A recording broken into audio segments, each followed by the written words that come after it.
Aşık Aydar bu dünyada barmışım. Otlu donu minenime giymişim. Aşık Aydar bu dünyada barmışım. Otlu donu minenime giymişim. Ahaliyle yanır yeke kalmışım. Bilet beni ev yarımdan ayırma. Ahal ile yanır yeke kalmışım. Bilet beni ev yarımdan ayırma.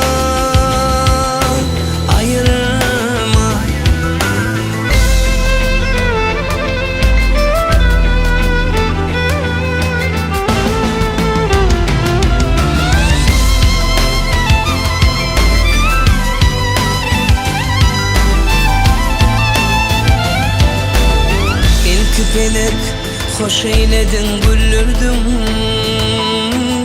Bağımdaki kırmızı gülüm sollurdum. İlk küpeler hoş eyledin güllürdüm.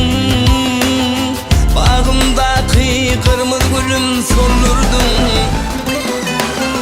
Ahaliyle yanır yeke kalmışım. Hilet beni ev yarımdan ayırma.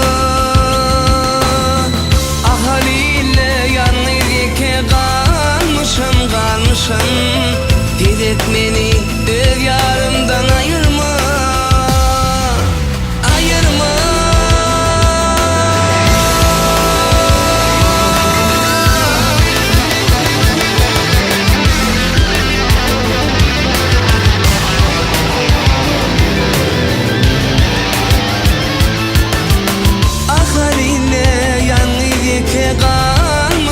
Kalmışım. Elet beni